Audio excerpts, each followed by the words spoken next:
Collective, short love reading po tayo.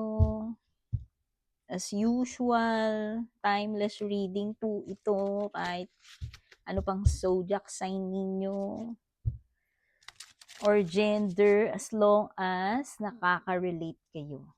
Yan. Siyempre, kunin nyo lang ano yung mga nagre-resonate. Pag hindi nagre-resonate, wala eh. Okay? Kunin nyo yan yung makakatulong sa situation ninyo. What do you need to know about this person right now? Okay, you could be dealing with an Aquarian. Umaasa. Okay? So, yung mga energies na napipick up natin dito sa reading na ito, pwedeng energy mo or energy nung person na kakonect mo. Si person on your mind. Okay? Basta meron akong energy dito na feel na naghihintay or umaasa pa. Baka naman may pag-asa pa talaga tong situation ninyo, ano man ang nangyari sa inyo. Kasi lumilitaw yung star card. Ito yung card ng pag-asa. Ito yung card na nagsasabi na don't give up too soon. Kasi may natatanaw na liwanag. Sabihin, yun nga, hindi pa hopeless yung situation. Oo, kaya lang lumilitaw yung magician energy. By the way, magician, Aquarian ito si magician, si Gemini. Pwede kasing nagkaroon ng manipulation dito. Pwedeng nagkaroon ng panloloko, pagtitake advantage. Pero meron kasing energy dito na umaasa pa. Okay?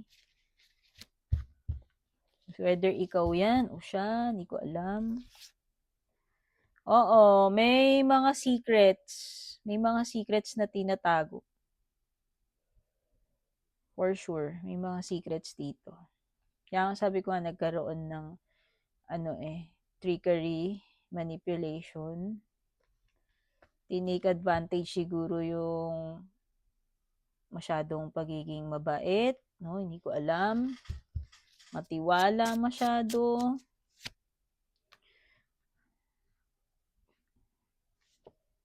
Ano nakikita ko, pwedeng hiwalay na energy. Hiwalay na sa pamilya or asawa. May energy dito ng parang pwedeng may nasirang family dito or merong, yun nga, may hiwalay na. Pwedeng may pamilya na, may anak na.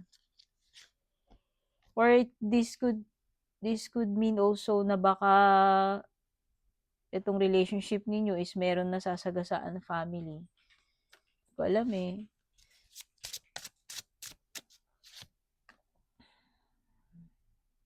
Oo, maraming mga sagabal dito kasi nga pwedeng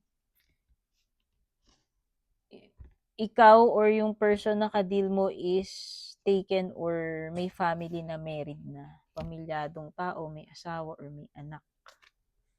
Kaya ang daming mga tutol or ang daming, alam mo yon, mahirap ilaban yung situation.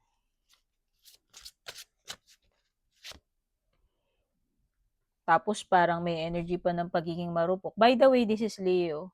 Strength card ng nire-represent neto Leo. So, yung mga signs na meron dito, it could be na merong Aquarius, Gemini, or ito, Leo.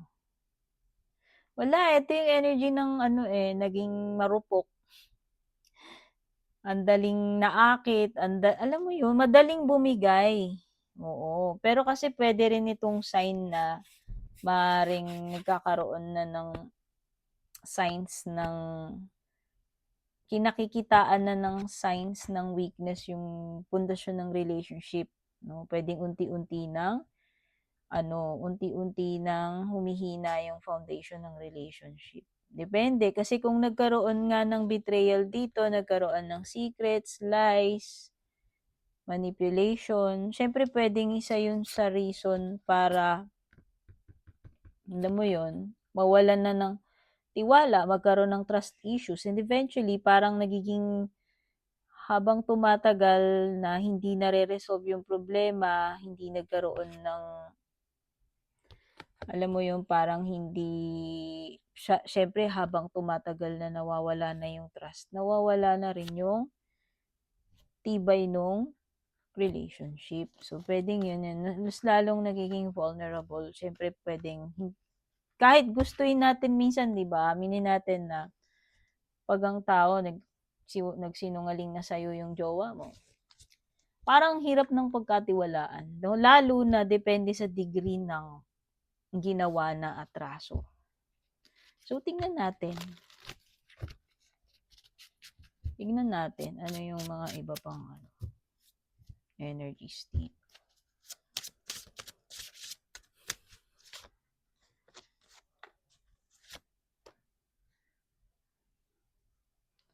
Okay. So, puwede nga naging issue, naging marupok, may pumatol sa temptation. Parang nagkaroon ng hindi ko alam kung tumikim sa iba, sumama sa iba, na-attract sa iba, nakipag-chat sa iba.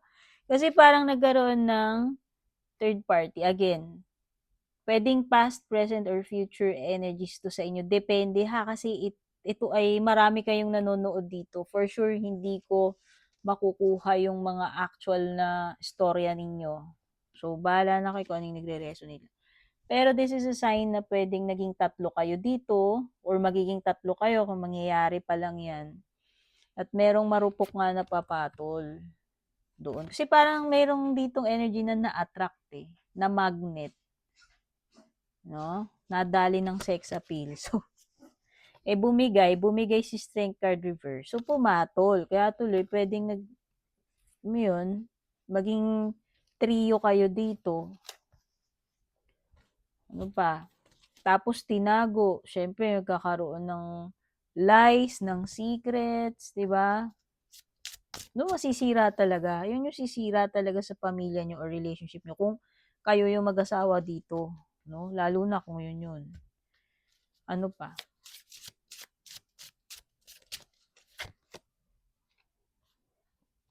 Kasi parang ginawang parang pinagsinungalingan na nga, ginawa pang tanga, 'no? So, talaga, nag-risk para patulan ito yung maaligid na asungot, yung third party. Kaya nga siyempre mahirap ng magtiwala, mahirap patawarin pagka ganyan.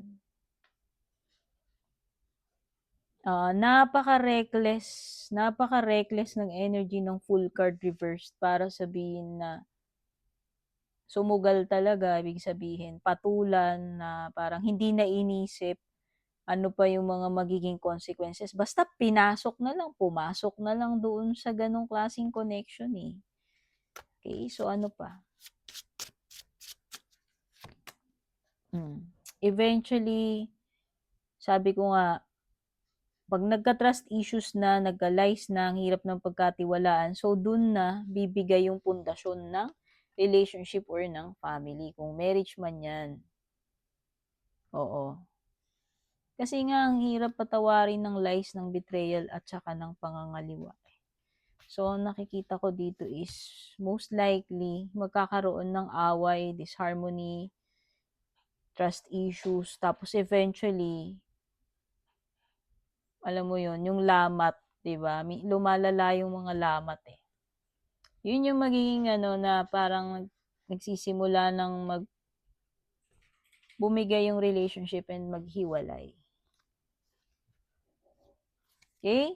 Mga signs na nakikita ko rito, yun nga, Aquarius, Gemini, Leo. Okay? Thank you so much for watching.